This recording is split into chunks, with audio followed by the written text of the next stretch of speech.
發表嘅諮詢文件。我哋嘅建議就係制定一項針對電腦網絡罪行嘅特定法例。咁當中咧就建議將5類嘅行為立法，包括咧非法取覽程式或數據、非法截取電腦數據、非法干擾電腦數據、非法干擾電腦系統，同埋提供或管有用作犯罪嘅器材或數據。咁刑罰咧就由2年到14年不等。如果屬於加重罪行咧，更加可能會被判終身監禁添。咁睇住密密麻麻嘅字咧，我諗我都係睇唔明噶啦，都係揾啲專家同我哋一齊睇睇個修訂建議啦。除咗呢個不誠實使用電腦之外，亦都有呢個淫褻及不雅條例啦，或者係呢個私隱條例，都係愛嚟檢控一啲網絡罪行嘅。其實呢3條條例本身都係好過時，好似不誠實使用電腦咁講啦，我成日都話佢係萬能 key 嘅，即係話總之有啲關於電腦嘅嘢咧，可能都會涉及呢個罪案。我哋好多嘢都係智能啊嘛，智能電飯煲都係智能嘅，會唔會用電飯煲而變成一個罪行啊？嗱，以前咧都講啦，因為範圍廣闊或者係根本就冇 define，好似啲網絡罪行嚟講啦，想像下喺幾十年前嘅互聯網啊開始成型到而家，其實個世界已經變咗好多。咁同埋而家講緊嘅黑客同10幾年前嘅黑客做嘅嘢都好唔一樣啦，甚至乎有啲嘢根本冇出現過。譬如你見到而家有人話元宇宙都係非禮人嘅咁樣，唔修正嘅話，其實最大嘅問題咧，有機會真係嘅罪犯咧可能被輕判啦，因為個條例覆蓋唔到啦。但係調翻轉亦都可能有一啲係唔覺意犯咗法啊，或者甚至乎係無辜，可能佢就會被重判。其實近呢10年咧，都見到唔少關於網絡罪行同埋不誠實使用電腦罪嘅爭議案件，例如2018-19年協和小學老師涉嫌用手機偷拍叩門試題，再將試題傳送俾第三者，被控不誠實使用電腦罪嘅案件。咁單案去到終審法院嗰陣呢，法官就只因為被告係用自己嘅電腦犯案，唔算進入其他人嘅電腦，同不誠實使用電腦罪嘅定義唔相符，最後咧就被判無罪。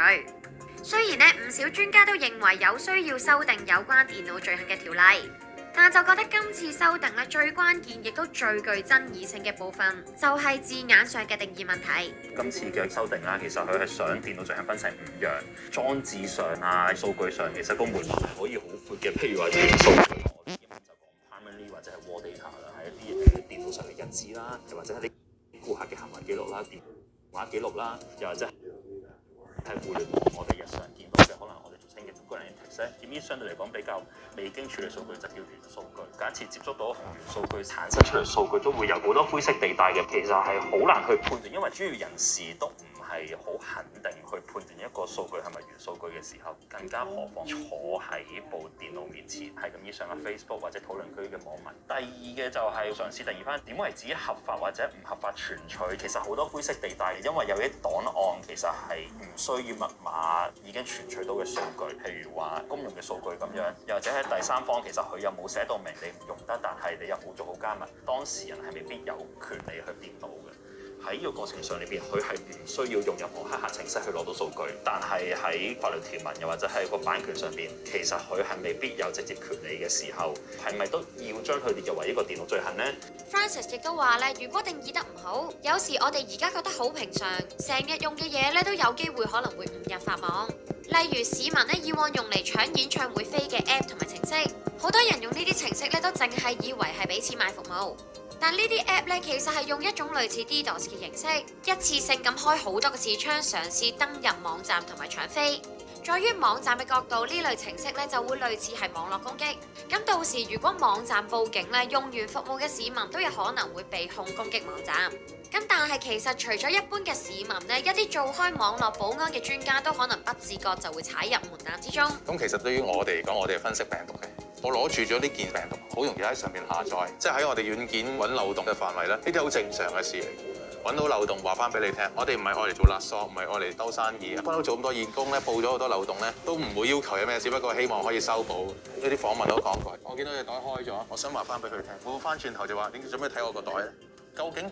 攞完啲資料做啲乜嘢咧？例如話我攞住啲資料，我嚟兜售，我嚟去做一啲攻擊嘅。利用咗啲資料之後，我點樣繼續用啲資料去做更多嘅攻擊？呢個係需要調查，都要靠執法人員嘅能力分析晒所有頭先每一個環節嗰個攻擊嘅路線。你做乜用人哋部電腦？浩華就指咧，其實有唔少 IT 人當發現其他網站同埋 server 有 bug 嗰陣，都會選擇通報俾相關嘅網站知道。佢哋好多時咧都係單純想個網站變好，但佢就覺得咧喺新條例之下，呢一啲善意嘅舉動咧可能會被定義為黑客入侵。咁除咗社會難進步之餘咧，亦都令到年輕嘅人才唔敢入行啊。另外咧，法改會之前喺發佈會上面建議非法取覽程式或數據罪，加入合理辯解咧作為辯護理由。但專家們咧對呢個選項咧信心都唔太大。根本嘅問題就係話，你點樣可以令到啲公眾信任你嘅新嘅改革、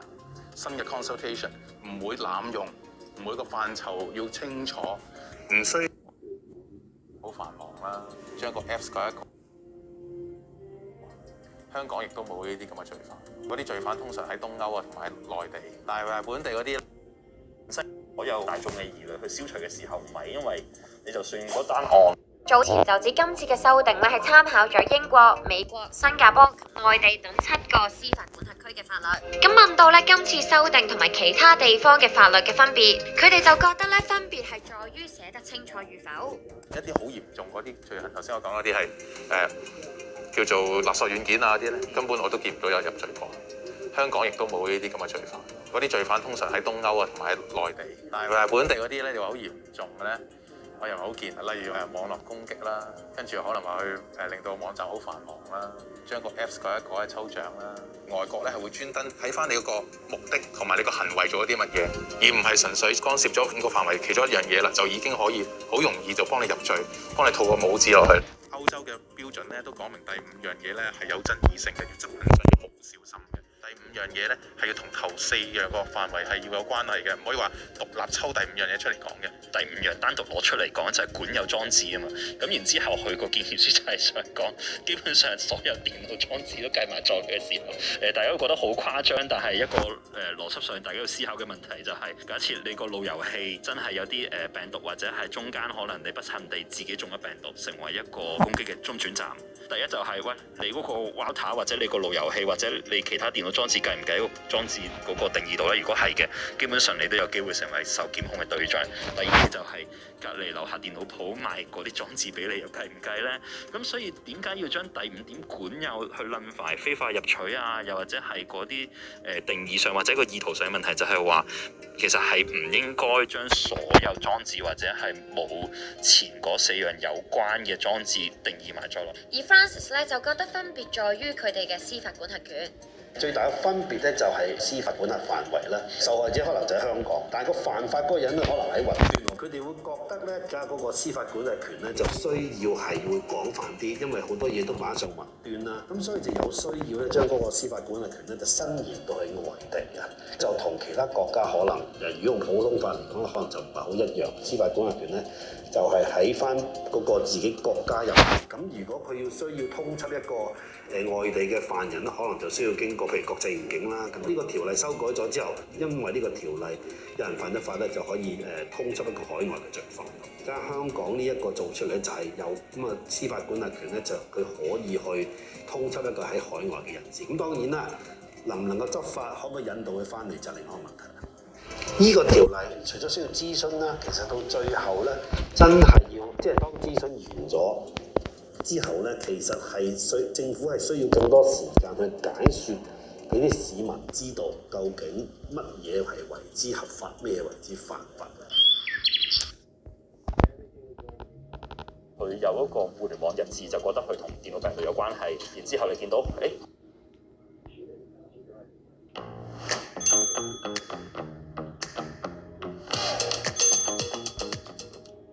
有一個互聯網日誌，就覺得佢同電腦病毒有關係，然之後你見到佢有用 VPN 喎，又賴埋落去嘅時候，咁樣其實對於啲網民其實真係好唔公平。講緊嘅係咧，法律改革委員會早前就修訂電腦網絡罪行發表嘅諮詢文件。我哋嘅建議就係制定一項針對電腦網絡罪行嘅特定法例。咁當中咧就建議將5類嘅行為立法，包括咧非法取覽程式或數據、非法截取電腦數據、非法干擾電腦數據、非法干擾電腦系統，同埋提供或管有用作犯罪嘅器材或數據。